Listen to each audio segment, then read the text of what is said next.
주가 조작 혐의 등으로 구속영장이 청구된 김건희 여사가 오늘 오전 법원에 구속심사를 받습니다.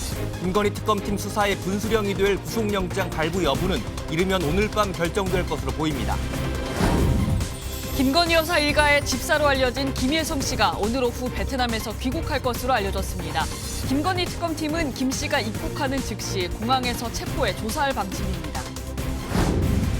이재명 대통령이 조국 전 조국혁신당 대표 부부와 최강욱, 윤미향 전 의원을 사면했습니다. 여야 정치인과 경제인 등 2천여 명이 광복절 특별사면과 복권 대상자로 확정됐습니다. 국민의힘이 오는 22일 전당대회를 앞두고 오늘 부산에서 2차 합동연설회를 개최합니다. 전당대회 출입이 금지된 전한길 씨가 참석 의사를 밝혀 물리적 충돌이 우려됩니다. 시청자 여러분 안녕하십니까? 김건희 여사가 오늘 구속 갈림길에 섭니다. 역대 영부인 가운데 처음이자 특검 수사가 개시된 지 41일 만인데요. 만약 영장이 발부되면 전직 대통령 부부가 함께 구속되는 첫 사례가 됩니다. 이른바 김건희 집사로 알려진 김예성 씨는 오늘 오후 베트남에서 귀국합니다. 오늘 굿모닝 MBN 첫 소식은 최희지 기자가 보도합니다. 윤석열 전 대통령의 부인 김건희 여사가 오늘 오전 10시 10분 서울중앙지법에서 열리는 구속 전 피의자 신문에 출석합니다. 앞서 민중기 특별검사팀은 수사 개시 36일 만이자 김 여사 첫 소환 조사 바로 다음 날인 지난 7일 구속영장을 청구했습니다. 첫 조사 당시 김 여사가 혐의 대부분을 부인하면서 특검팀은 김 여사가 증거를 인멸할 가능성이 크다고 보고 있습니다. 김건희 특검은 도이치모터스 사건 재수사팀에서 활동했던 한문혁 부장검사 등 8명이 오늘 영장심사에 출석해 구속 필요성을 주장할 예정입니다. 반면 김 여사는 구속할 이유가 없다며 자본시장법 위반, 정치자금법 위반, 알선수재 3가지 범죄 혐의를 두고 다툼을 벌일 예정입니다. 특검팀은 지난주 목요일 572쪽, 어제 오전 276쪽 분량의 이견서를 법원에 제출하는 등 만반의 준비를 마친 것으로 알려졌습니다. 김 여사는 영장심사가 끝난 뒤 윤 전 대통령이 수감 중인 서울구치소가 아닌 남부구치소로 이동해 대기할 예정입니다. 법원의 구속영장 발부 여부는 이르면 오늘 밤, 늦어도 내일 새벽에는 결정될 전망입니다. 영장이 발부될 경우 전직 대통령 부부가 동시에 구속되는 헌정사상 첫 사례로 기록됩니다.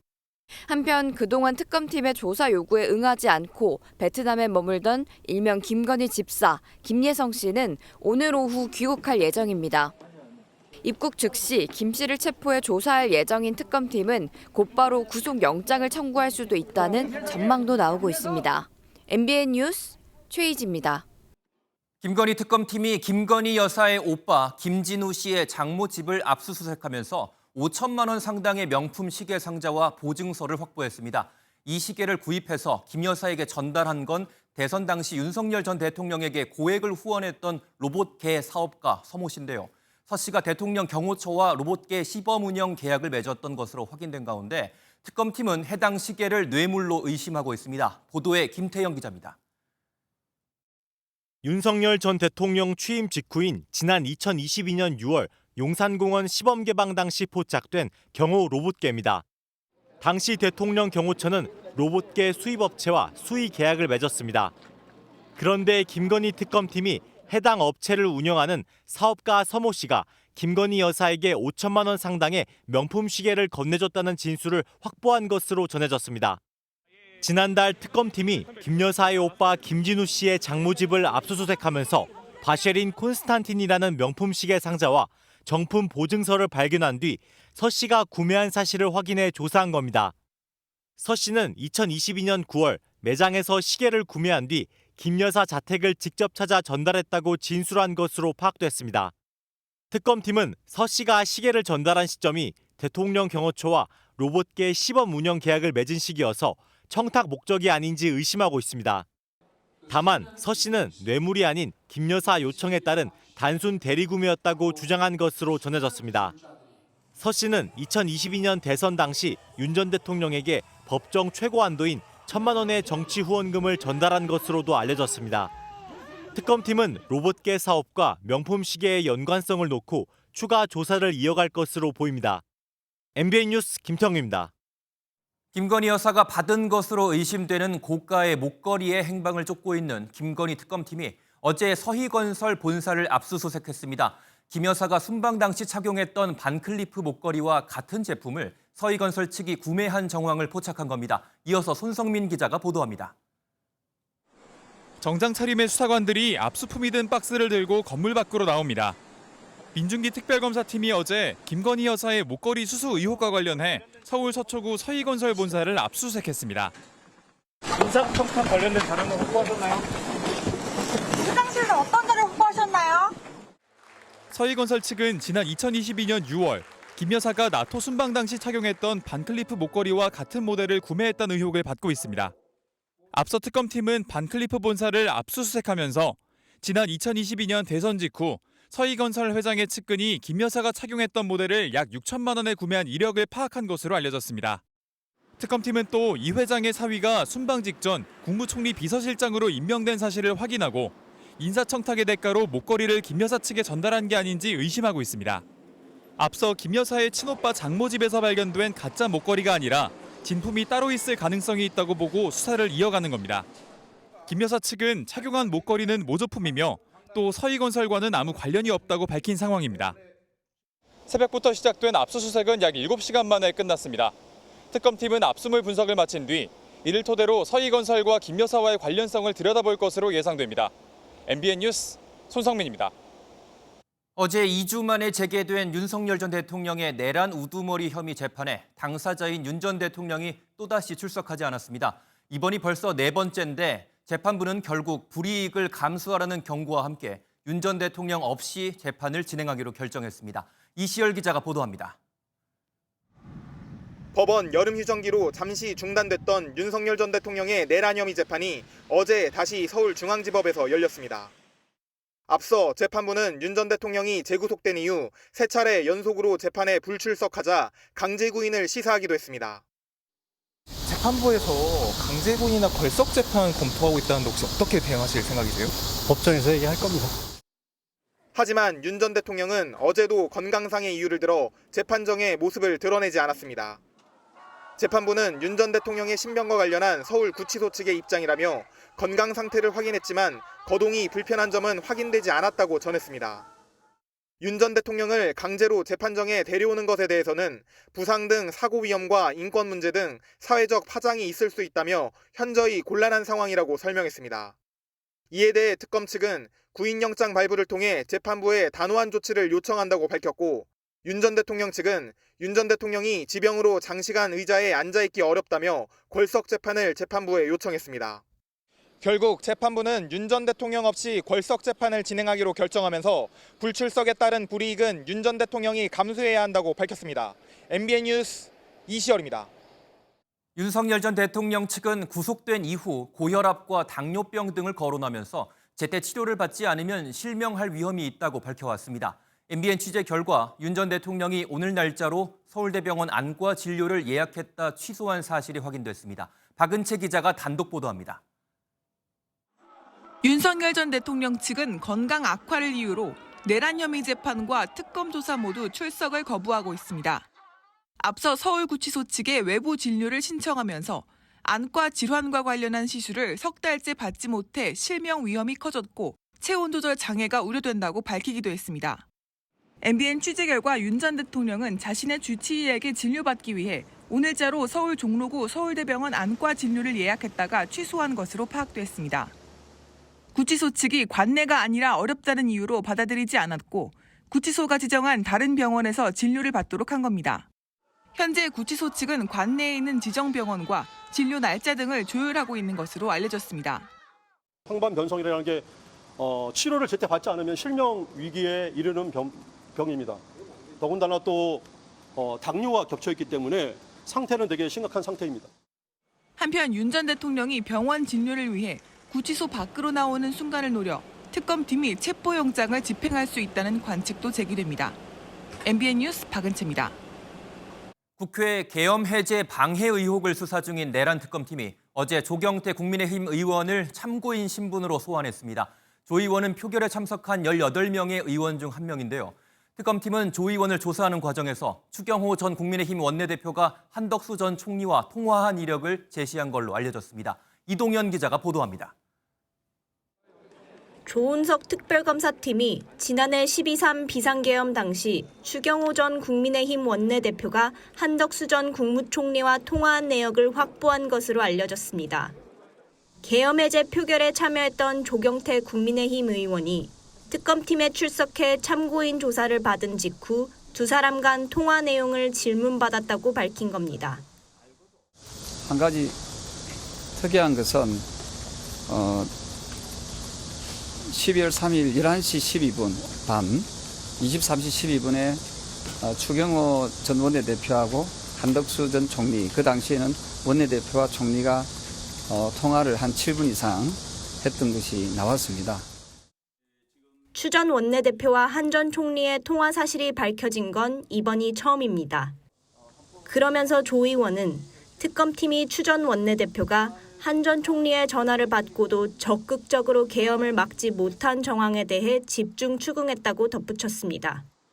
추 전 원내대표는 계엄 직후 약 1시간 동안 의원총회 장소를 3차례 바꾸는 등 국민의힘 의원들이 계엄 해제 표결에 참석하지 못하게 방해했다는 의혹을 받고 있습니다. 그동안 추 전 원내대표는 해당 의혹을 전면 부인해 왔지만 의혹과 관련된 구체적인 사실관계가 추가로 확인된 만큼 내란 특검팀 수사에 속도가 붙을 전망입니다. MBN 뉴스 이동현입니다. 이재명 정부의 첫 사면 대상 2천여 명이 결정됐습니다. 예상대로였습니다. 이 대통령은 정치적 부담에도 조국 전 조국혁신당 대표와 윤미향 전 의원을 사면하고 복권했습니다. 먼저 표선우 기자가 보도합니다. 이재명 대통령이 임시 국무회의를 열고 광복절 특별 사면을 단행했습니다. 전체 사면 대상자는 2,188명. 가장 관심을 모았던 정치인 사면은 법무부 사면심사위 결과에서 달라지지 않았습니다. 자녀 입시 비리, 청와대 감찰 무마 등 혐의로 수감 중인 조국 전 조국혁신당 대표와 아내 정경심 전 동양대 교수, 윤미향 전 의원, 최강욱 전 의원이 사면 복권을 확정지었습니다. 보수 인사로는 국민의힘 송원석 원내대표가 대통령실에 사면을 요청했던 정찬민, 홍문종, 심학봉 전 의원 모두 사면 명단에 포함됐습니다. 대통령실은 이번 사면이 통합의 계기가 될 것이라고 평가했습니다. 여와 야로 따진다고 한다면 야측에 해당하는 정치인들 훨씬 더 많이 계시고요. 사회적인 결합과 그리고 화해 그리고 또 대통합으로 나아가고자 하는 의지를 보여준 그런 사면이었다라고 할 수 있겠고요. 당초 사면은 오늘 정기 국무회의에서 의결될 것으로 예상됐지만 대통령실은 이를 하루 앞당겨 임시 국무회의에서 처리했습니다. 사면으로 생기는 정치적 논란이 장기화되는 걸 막겠다는 의지로 해석됩니다. 이번 사면의 효력은 오는 15일 0시부터 발생됩니다. MBN 뉴스 표선우입니다. 이번 광복절 특사 명단에는 문재인 윤석열 정권에서 검찰의 수사를 받아 형이 확정됐던 윤건영 민주당 의원과 조희연 전 서울시 교육감 등 여권 인사들이 대거 이름을 올렸죠. 다만 이 대통령의 최측근인 이화영 전 경기도 평화부지사는 명단에서 빠졌습니다. 이교욱 기자가 보도합니다. 문재인 윤석열 정부에서 검찰 수사를 받은 친문 여권 인사들이 광복절 특사 명단에 대거 포함됐습니다. 허위 인턴 등록 혐의의 윤건영 민주당 의원, 감찰 무마 혐의의 백원우 전 청와대 민정비서관, 환경부 블랙리스트 의혹에 김은경 전 환경부 장관이 이름을 올렸습니다. 해직교사 부당특채 혐의 유죄 확정으로 퇴진한 조희연 전 서울시 교육감도 복권됐습니다. 제가 교육감직에도 물러난 이후에도 여러분들이 혁신교육의 열정으로 혁신교육의 불꽃을 계속 태워주기를.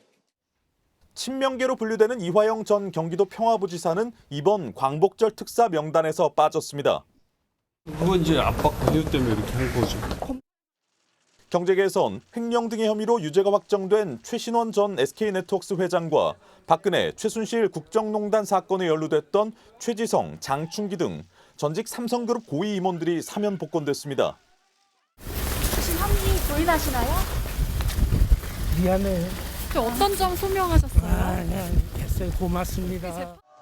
또 윤석열 정부 시절 집단 파업으로 처벌받은 건설노조와 화물연대 노동자 184명이 사면됐습니다. MBN 뉴스 이교욱입니다. 범여권은 환영했습니다. 민주당은 정치검찰 피해자의 명예가 회복됐다고 평가했고 조국 혁신당은 조국 전 대표의 다음 행보에 기대감을 드러냈습니다. 보도에 정태용 기자입니다. 민주당은 이번 사면으로 정치검찰의 피해자들이 명예를 되찾았다고 평가했습니다. 내란을 종식해야 하는 정부인 만큼 검찰 독재의 무도한 탄압 수사로 고통받는 피해자들의 삶과 명예를 되돌려 드리고자 했습니다. 국민의 눈높이와 시대적 요구를 함께 살핀 결정이라며 대통령의 고뇌를 깊이 이해한다고도 덧붙였습니다.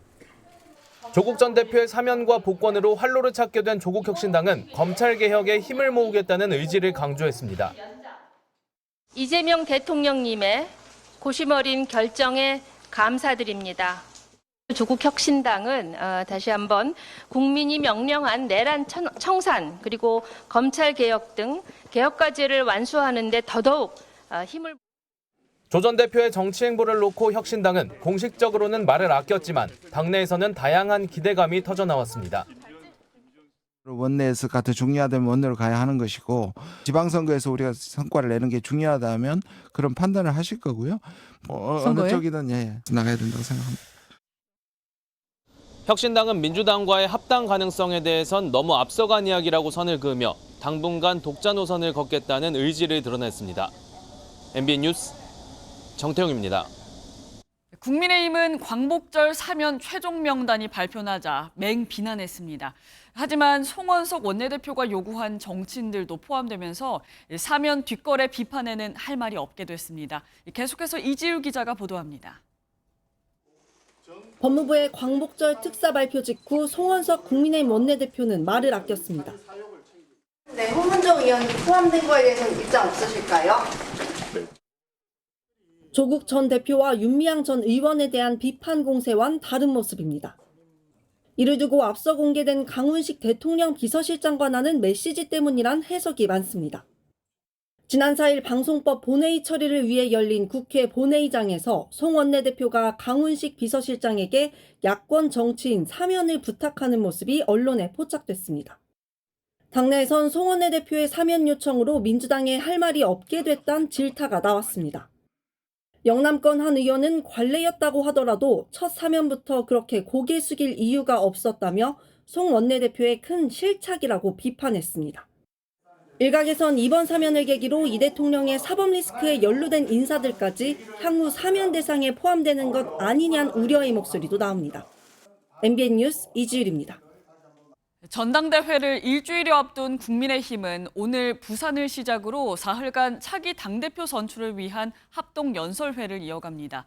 전당대회 방해 논란으로 전대 출입이 금지된 전한길 씨가 참석 강행 의사를 밝히면서 물리적 충돌 가능성까지 나오고 있습니다. 이승민 기자입니다. 국민의힘 전당대회 부산, 울산, 경남권 2차 합동연설회가 오늘 오후 부산에서 열립니다. 부울경을 시작으로 내일은 충청과 호남, 모레는 수도권, 강원, 제주 순으로 합동연설회가 이어집니다. 최대 관심은 한국사 강사 전한길 씨의 참석 여부입니다. 전 씨는 지난 8일 대구에서 열린 첫 합동연설회에서 자신을 비방한 김근식 후보에 대해 배신자 구호를 유도하며 전당대회 방해 논란이 불거졌습니다. 저기 나와 있는 전한길 씨 같은 부정선거 음모론에 빠지고 계엄을 계몽령이라고 정당화하는 저런 사람들과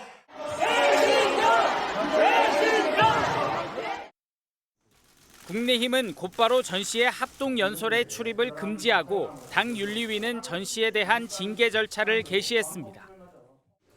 윤리위는 오는 14일 전 씨에 대한 징계 수위를 결정할 예정인 가운데 당 일각에서는 제명 가능성도 거론됩니다.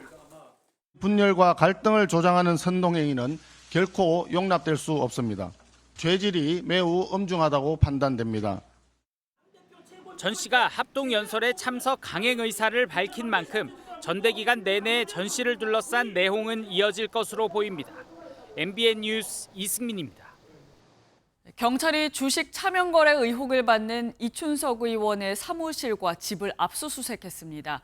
이 의원은 소속 정당인 민주당에선 제명됐지만 여전히 국회의원 신분을 유지한 상태로 경찰 수사를 받고 있습니다. 전정인 기자의 보도입니다.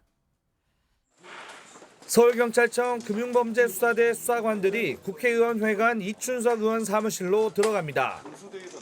주식 차명 거래 의혹을 받는 이 의원과 참호 보좌관의 PC 등 자료 확보에 나선 겁니다. 포렌식 작업하러 오신 건가요? 이 의원의 전북 익산 지역 사무실과 집에 대한 압수수색도 이뤄졌습니다. 이 의원과 보좌관 참호 씨에 대한 출국 금지 조치를 내린 경찰은 압수물 분석이 끝나는 대로 이 의원을 소환해 조사할 방침입니다. 경찰 수사가 본격화되면서 의원직 사퇴를 요구하는 여론도 높아질 전망입니다. 이미 야당은 물론 여당 안에서도 이 의원의 의원직을 박탈할 필요가 있다는 목소리가 나오는 상황입니다. 그 수사 결과의 내용에 따라서는 의원직 제명까지 당연히 갈 수 있는. 의원직에서 제명하려면 국회 윤리특별위원회 심사를 거쳐야 합니다. 그런데 윤리특위는 1년 3개월째 구성조차 못하고 있고 윤리특위를 통과한 뒤에도 재적의원 3분의 2 이상이 제명에 찬성해야 합니다. 범죄 의혹이 불거진 국회의원에 대한 고난을 정지시킬 수 있는 별도 방안이 필요하다는 목소리는 꾸준히 나오고 있지만 아직 실질적인 대책으로는 이어지지 않고 있습니다. MBN 뉴스 전정인입니다. 유시민 작가가 보좌관 갑질 논란으로 여성가족부 장관 후보자에서 사퇴한 강선우 더불어민주당 의원을 옹호하는 발언을 내놨습니다. 해당 보좌진에 대해 일을 못해서 잘렸는데 갑질한 것처럼 한 것이라고 주장해 2차 가해 논란이 일고 있습니다. 윤지원 기자입니다. 유시민 작가가 자신의 유튜브 채널에서 민주당 강선우 의원의 보좌진 갑질 의혹을 언급했습니다. 강 의원이 지난 총선에서 연고가 없는 지역구에 갑자기 출마했다면서 그 과정에서 보좌진을 엉망으로 짜면서 교체가 많았다고 주장했습니다. 보좌진을 짜는데 엉망으로 짠 거지. 그러면서 처음에 교체가 많았던 거야. 근데 그중에 한두 명이 사고치고 일도 잘 못하고 이래서 잘렸는데 그거를 익명으로 뒤에 숨어가지고 갑질한 것처럼 그렇게 한 거야. 보좌진이 일을 못해 잘렸는데 앙심을 품고 갑질 의혹을 제기했다는 취지입니다. 또 현재 보좌진 등이 의혹을 부인해도 해당 내용은 보도되지 않았다고 비판했습니다. 국민의힘은 2차 가해라며 강하게 비판했습니다. 온라인에 보좌진 명단이 공유되고 폭로자를 찾아내려는 시도까지 벌어지는 가운데 유시민 씨가 기름을 붓는 듯한 언행을 보탠 겁니다. 앞서 강 의원은 여성가족부 장관 후보자로 지명됐지만 보좌진 갑질 의혹과 거짓 해명 논란 끝에 지난달 23일 자진 사퇴했습니다. 현역 의원 중 장관 후보자에서 낙마한 첫 사례입니다. MBN 뉴스 윤지원입니다. 이재명 대통령이 베트남 또럼 공산당 서기장과 첫 국빈 정상회담을 갖고 양국이 2030년까지 교역 규모 1,500억 달러를 달성하기로 했습니다. 국빈 만찬에는 최태원 SK그룹 회장을 포함한 4대 총수 등 재계 인사들이 총출동했고 박항서 전 베트남 축구 국가대표팀 감독 등 다양한 인사들이 참석해 자리를 빛냈습니다. 보도에 서남빛 기자입니다.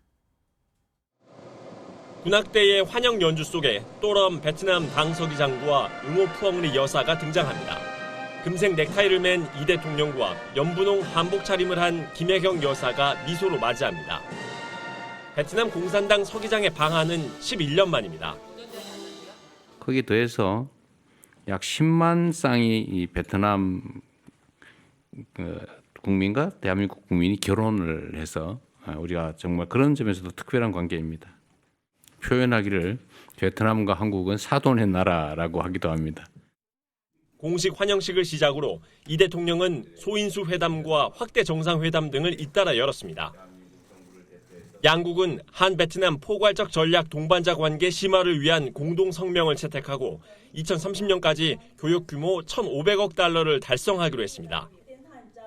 또 국방과 방산 분야 협력을 강화하고 AI, 반도체, 바이오 등에서도 협력을 확대하기로 하며 관련 양해각서 10건을 체결했습니다. 이 대통령은 올해 경주에서 개최되는 에이펙 정상회의에 베트남 측에 참석을 요청했고 럼 서기장도 긍정적으로 화답했다고 밝혔습니다. 만찬 행사에선 최태원 SK그룹 회장과 정의선 현대차그룹 회장 등 주요 그룹 총수를 포함한 정재계 인사들이 총출동했습니다. 베트남에서 각종 국제대회 우승으로 축구의 아버지라 불리는 박항서 감독도 참석했습니다. 대통령실은 과거 베트남 왕조의 후손이 경북 봉화군에 정착했었다며 만찬 메뉴로는 봉화군의 산물을 활용해 준비했다고 설명했습니다. MBN 뉴스 선아비스입니다. 이재명 대통령이 산업재해에 대해 강력 경고했지만 현장에서 여전히 사망사고가 잇따르고 있습니다. 이번엔 양식장에서 일하던 외국인 근로자 2명이 감전으로 사망했습니다. 안전보호구는 지급되지 않았고 소 잃고 외양간 고치기식의 뒷북 행정도 여전했습니다. 강세훈 기자가 보도합니다. 소방대원들이 원형통 안에 갇힌 근로자들을 구조합니다. 6명이 붙어 줄을 당겨보지만 통이 좁아 구조가 쉽지 않습니다. 전남 고흥의 한 새우 양식장에서 베트남과 태국 국적의 근로자 2명이 감전돼 숨지는 안타까운 일이 벌어졌습니다. 네, 사고 현장입니다. 당시 외국인 근로자는 양식장에 물을 빼낸 뒤 바닥 청소를 하고 있었는데요. 물이 잘 빠지지 않자 수중 모터를 점검하던 중 참변을 당한 것으로 전해졌습니다. 취재 결과 사고 당시 수중 모터 전원은 차단되지 않았던 것으로 드러났습니다. 또 근로자들이 절연 장갑 등 안전장비나 안전교육도 받지 않고 작업에 투입된 것으로 확인됐습니다. 관계당국 역시 산업재해 예방의 흔적은 찾을 수 없고 사고가 벌어진 뒤에서야 현장을 점검하는 뒷북 행정을 펴고 있습니다. 이제 사고가 났으니까 전체 안전점검하고 교육도 하고 이렇게 할 되고. 사망한 외국인 근로자들은 모두 불법 체류 신분이었습니다. 경찰과 노동부는 근로자 고용 경위와 산업안전보건법 위반 여부 등을 조사하고 있습니다. MBN 뉴스 강세훈입니다. 우리나라 대표 문화유산인 광화문에 또다시 낙서 사건이 발생했습니다. 이번엔 70대 남성이 검은 매직으로 글씨를 쓰다 경찰에 붙잡혔습니다. 문화유산 훼손 사고가 반복되면서 관리가 부실한 것 아니냐는 우려의 목소리가 나옵니다. 심가현 기자입니다. 서울 광화문 한복판 파란 가림막과 함께 문화유산 보호를 위한 보수공사 중이라는 안내판이 세워졌습니다. 담벼락엔 검은 유성 매직으로 휘갈긴 낙서가 남아 있습니다. 어제 오전 한 남성이 국민과 세계인에 드리는 글이라며 트럼프 대통령이라는 문구를 쓰다 경찰에 붙잡혔습니다. 당시 현장에서 근무하던 인력이 이를 발견해 낙서를 중단시켰고 남성은 현행범으로 체포됐습니다. 훼손 범위는 가로 약 1.7m, 세로 0.3m에 달하는데 국가유산청은 고궁박물관과 함께 레이저기기 등을 동원해 원상복구를 완료했습니다. 아무래도 연필이나 수성 사인펜으로 쓴 것보다는 이건 유성이라서 지우는 방식 자체가 조금 더 어렵긴 한데 제가 오늘 안에 이 작업은 마무리하고. 지난 2020년과 2023년 말 경복궁 스프레이 낙서 테러에 이어 비슷한 피해가 반복되면서 국가유산 관리에 대한 우려가 나옵니다. 현행법에 따르면 낙서 행위자에게 원상복구 명령과 함께 복구 비용 청구도 가능한데 스프레이 낙서는 복원 작업에 약 1억 3천여만 원이 투입된 바 있습니다. 국가유산청은 70대 남성에게 경복궁을 훼손한 행위에 대해 엄정 대응한다는 방침입니다. MBN 뉴스 심가현입니다. 국내 최대 인터넷 서점 예스24가 랜섬웨어 공격으로 7시간 동안 서비스가 먹통이 됐습니다. 지난 6월 해킹 공격을 받은 지 2달 만인데 해커들의 공격을 자초했다는 지적이 나옵니다. 정설민 기자가 보도합니다. 국내 최대 인터넷 서점인 예스24 홈페이지. 사이트에 연결할 수 없다는 안내문이 뜹니다. 지난 6월 해킹 공격으로 모든 서비스가 마비된 지 2달 만에 또다시 먹통이 된 겁니다. 이번에도 컴퓨터나 서버를 공격한 뒤 금전을 요구하는 랜섬웨어 공격이 원인이었습니다. 빠르게 시스템을 긴급 차단했습니다. 혹시 모를 가능성에 대비해서 보안 점검하고 있고. 닷새간 먹통 사태가 이어진 지난번과 달리 이번에는 7시간 만에 서비스가 복구됐습니다. 하지만 보안 체계를 원점에서 재점검하겠다던 재발 방지 약속은 지켜지지 않았습니다. 무엇보다 2달 전 해커들에게 가상 자산을 주고 사태를 해결했던 것으로 알려지면서 해커들의 먹잇감이 됐다는 지적이 나옵니다. 다른 해커들한테 저 기업의 정보 시스템은 뭔가 틀림없이 취약점이 있다는 것을 분명히 가르쳐준 하나의 지표가 될 수가 있고요. 2천만 명에 달하는 회원들도 불안합니다. 제 개인정보가 또 털릴까 봐 불안하기도 하고 그래서 이번에 좀 탈퇴까지도 생각 중이에요. 정부는 정확한 사고 경위와 함께 보안 조치에 미비한 점이 있었는지 등을 조사할 예정입니다. MBN 뉴스 정세민입니다. 트럼프 미국 대통령이 오는 15일 열리는 미러 정상회담을 끝낸 뒤 푸틴과 젤렌스키 양 국가 대통령의 정상회담을 주선하겠다고 밝혔습니다. 사흘 뒤 알래스카 담판에는 젤렌스키 대통령이 불참할 가능성이 커진 건데요. 우크라이나의 상황이 불리해질 것을 우려한 유럽연합 EU는 알래스카 회동 이틀 전 트럼프 대통령과 대화를 추진하기로 했습니다. 이한나 기자가 보도합니다. 우크라이나전 종전의 담판지일 미러 정상회담을 앞두고 트럼프 대통령이 전쟁 당사국인 러시아와 우크라이나 간 정상회담을 추진하겠다고 밝혔습니다. Ultimately, I'm going to put the two of them in a room. I'll be there or won't be there. 구체적인 시기에 대해서는 먼저 푸틴 대통령과 건설적인 대화를 나눈 이후가 될 것이라고 설명했습니다. 그러면서 푸틴 대통령을 만나 전쟁을 끝내야 한다는 메시지를 전할 것이고 러시아, 우크라이나 간 영토 교환이 이루어질 수도 있다고 말했습니다. 영토 교환은 사실상 일방적 양보라며 경계해온 유럽연합 EU는 회담 이틀 전 트럼프 대통령과 화상회의를 연다고 밝혔습니다. Wir können jedenfalls nicht akzeptieren, dass über die Köpfe der Europäer, über die Köpfe der Ukrainer hinweg über Territorialfragen zwischen Russland und Amerika gesprochen oder gar entschieden wird. 젤렌스키 대통령의 15일 회담 참석이 불투명해진 상황에서 우크라이나의 불리한 상황을 사전에 조율하려는 의도라는 해석이 나옵니다. 트럼프의 유럽 패싱 우려가 계속되는 가운데 미러 정상회담에 대한 회의적인 전망도 나오고 있습니다. 주요 외신은 우크라이나 전방 군인들 사이에서는 휴전 협상이 되더라도 러시아는 종전하지 않고 전투를 잠깐 멈출 것이라는 반응이 지배적이라고 전했습니다. MBN 뉴스 이한나입니다.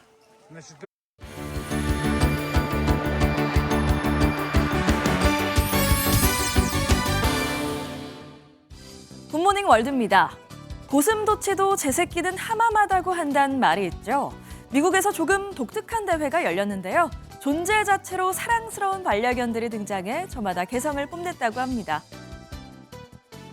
보호자 품에 안겨 무대에 오른 페튜니아. 다른 개들을 제치고 당당히 우승을 차지했는데요.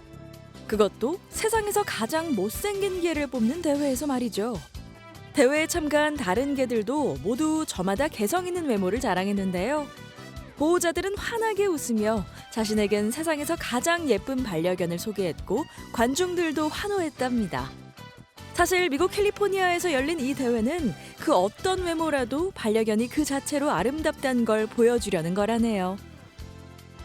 이번엔 몽글몽글 커다란 비누 거품으로 가득한 곳을 소개해드립니다. 하지만 거품 목욕탕은 아니라는데요. 그 현장 함께 확인해 보시죠. 중국 동북부 랴오닝성의 한 하천. 물 위에 뭔가 둥둥 떠다니는데요. 공처럼 뭉쳐진 크고 작은 거품 덩어리가 하천을 뒤덮었습니다. 알고 보니 손세정제를 만드는 한 기업이 임시로 하천 근처에 뒀던 원료가 부주의로 하천에 유입된 거라고요. 다행히 거품을 바로 걷어내 수질에 큰 영향은 없다고 하고요. 당국은 해당 기업을 조사 중이라고 하네요. 보통 동물원에 사는 자이언트 판다는 수명이 25년에서 길게는 30년 정도라는데요. 멕시코에는 35살이지만 여전히 건강과 인기를 뽐내는 판다가 있다고 합니다. 판다 한 마리가 대나무를 뜯어먹고 공을 굴리며 느긋한 하루를 보내고 있습니다. 멕시코 동물원의 인기 스타인 자이언트 판다 신신인데요. 신신을 보려고 긴 줄을 선 사람들 하루에 4,000명이 넘는다고 합니다. 신씨는 올해 35살로 사람 나이로 치면 100살이 넘은 셈인데 중국 밖에 사는 판다 가운데 가장 나이가 많다죠. 멕시코의 유일한 판다 신신을 향한 사람들의 애정이 각별할 수밖에 없겠네요. 지금까지 굿모닝 월드였습니다.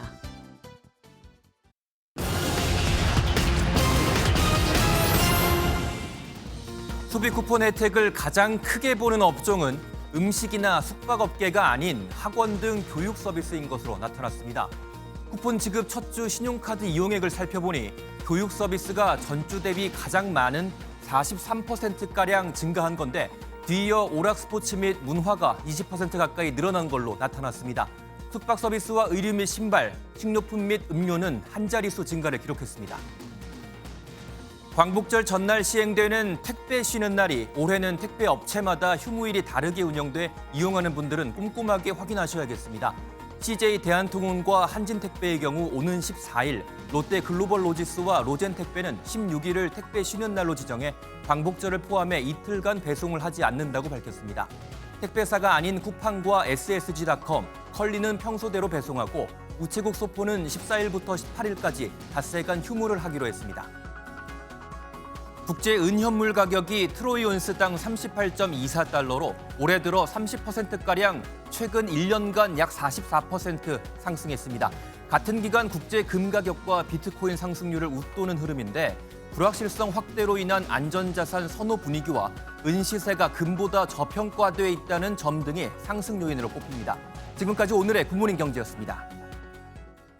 라면과 빵, 채소에 이어 이제는 한국인의 주식인 쌀까지 가격이 뛰고 있습니다. 지난해 수확량이 줄어든 여파가 나타나기 시작하면서 20kg 쌀 한 포대 가격이 6만 원을 넘어섰습니다. 권용범 기자가 취재했습니다. 전국에서 가장 많은 품종의 쌀을 파는 서울의 한 대형마트입니다. 하지만 혼합국조차 10kg에 3만 원이 안 되는 제품은 찾아볼 수 없습니다. 가장 비싼 쌀은 10kg에 5만 원대, 20kg도 8만 원이 넘습니다. 한 달에 한 번씩 10kg씩 사는데 항상 3만 원 미만일 때 샀었어요. 너무 비싸다는 느낌이 들죠. 쌀 20kg 기준 소매 가격은 지난달 약 2년 만에 6만 원을 넘어섰는데요. 이번 달 들어서도 심리적 저지선인 6만 원 턱 밑에서 오르내리고 있습니다. 통계청 조사 결과 지난달 쌀 가격은 1년 전보다 7.6% 오르며 1년 4개월 만에 상승률이 다시 7%대로 높아졌습니다. 정부가 남는 쌀을 막기 위해 지난해 생산량을 줄이고 수매를 늘린 정책이 시장의 공급 부족으로 나타난 겁니다. 쌀값까지 불안한 조짐을 보이자 정부는 이번 달 말까지 비축미 3만 톤을 시장에 대여 방식으로 풀기로 했습니다. 올해 햅쌀 나오잖아요. 그거를 내년 언제까지 현물로 갚으세요. 그러면은 생산자도 소비자도 다 윈윈할 수 있겠다. 가공식품, 신선 채소에 이어 쌀값까지 뛰면서 지난달 먹거리 물가 상승률은 3.5%로 높아지며 1년 만에 최고를 기록했습니다. MBN 뉴스 권용범입니다. 아직 가을이사 성수기도 아닌데 전세도 아닌 월세 시장이 벌써 들썩이고 있습니다. 전방위 대출 규제로 전세자금 대출이 막힌 수요자들이 월세로 이동하면서 가격이 뛰는 건데 월 300만 원, 심지어 500만 원이 넘는 초고가 월세 비중이 크게 늘고 있습니다. 강서영 기자가 취재했습니다. 서울 반포동의 22가구 소규모 아파트입니다. 지난달 모처럼 월세 계약이 체결됐는데 보증금 5억 원에 월세가 무려 1,500만 원입니다. 개포동 전용 132제곱미터 아파트도 지난달 한 법인과 계약을 맺었는데 보증금 3억 원에 월세는 1,000만 원에 달합니다.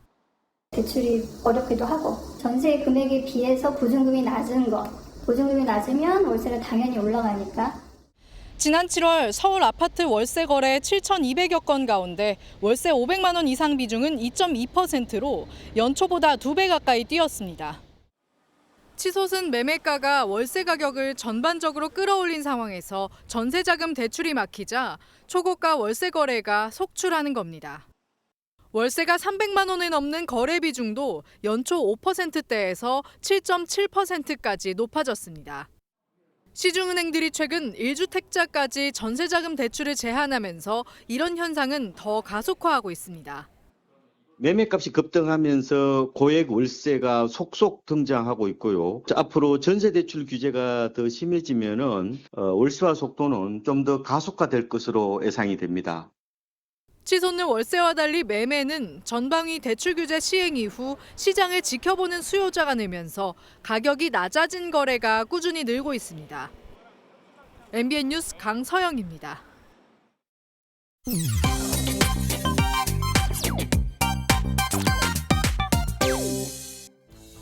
경북의 한 유명 호텔에서 여성 사우나와 탈의실 내부가 밖에서 보이는 황당한 일이 벌어졌습니다.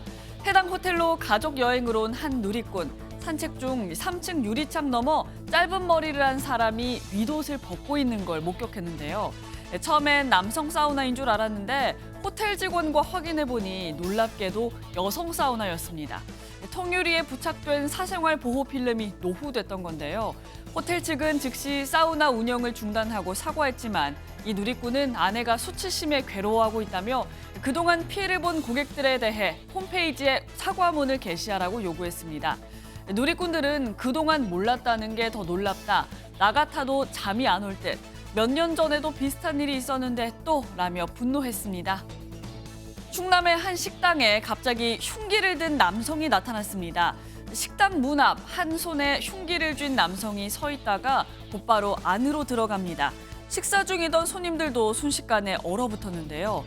이때 한 시민이 자리에서 일어나 침착하게 남성의 흉기를 빼앗았습니다. 칼을 든 사람이 들어왔어요. 체포할 거야 지금부터. 잠깐만.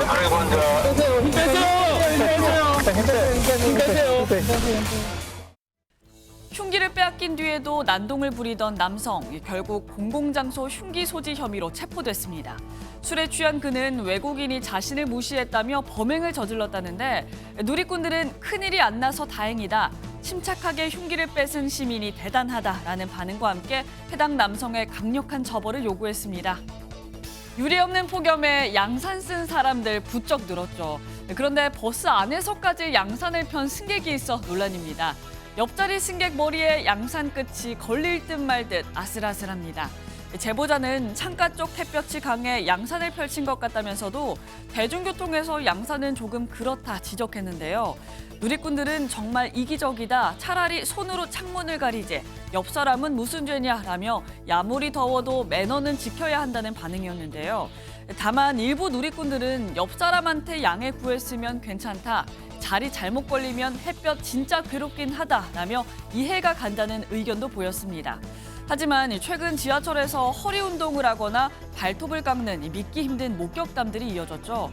공중장소에선 기본적인 예의는 지켜야겠습니다. 지금까지 인터넷 와글와글이었습니다.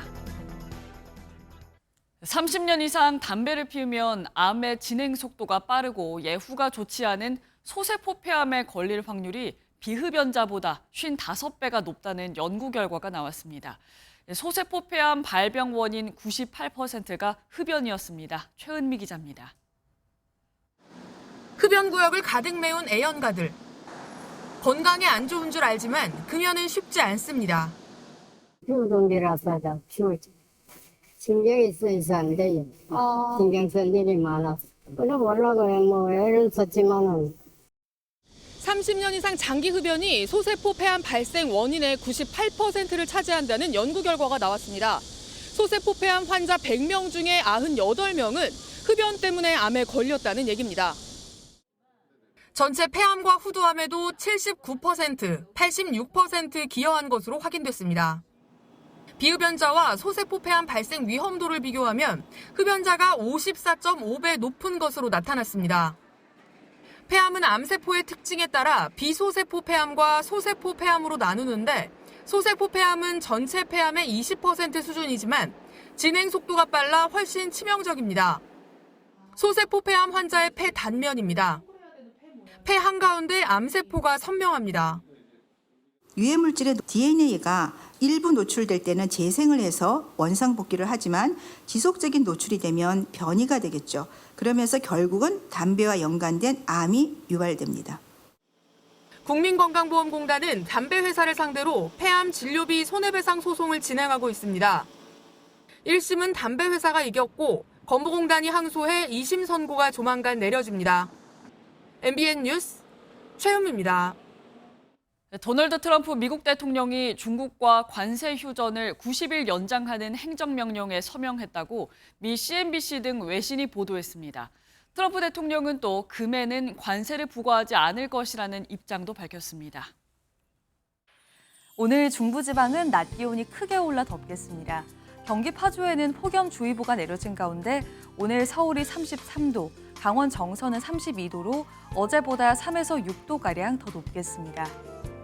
한편 오늘도 정체전선의 영향을 받는 남부지방은 비가 내리고 있습니다. 오늘 하루 남부지방을 중심으로는 5에서 40mm의 비가 더 내리겠고요. 오후부터 충청 지역으로는 5에서 10mm의 비가 예상됩니다. 내일은 이 비가 전국으로 확대되겠습니다. 특히 수도권과 강원에는 최고 100에서 150mm 이상의 호우가 예보됐습니다. 미리 대비해 주셔야겠습니다. 이 시각 현재 기온을 보시면 서울이 23.5도, 대전이 21도, 대구 21.4도로 출발하고 있고요. 낮 최고 기온은 서울과 춘천은 33도까지 오르겠고 비구름이 닿는 남부지방은 광주와 부산이 28도에 머물겠습니다. 중부지방의 비는 광복절인 금요일 오전까지 이어지겠습니다. 습도가 높아지면서 다시 낮에는 폭염이, 밤에는 열대야가 이어질 전망입니다. 내셨습니다. 저희는 내일 아침 7시에 더 알찬 소식으로 돌아오겠습니다. 건강하고 행복한 하루 보내시기 바랍니다. 고맙습니다.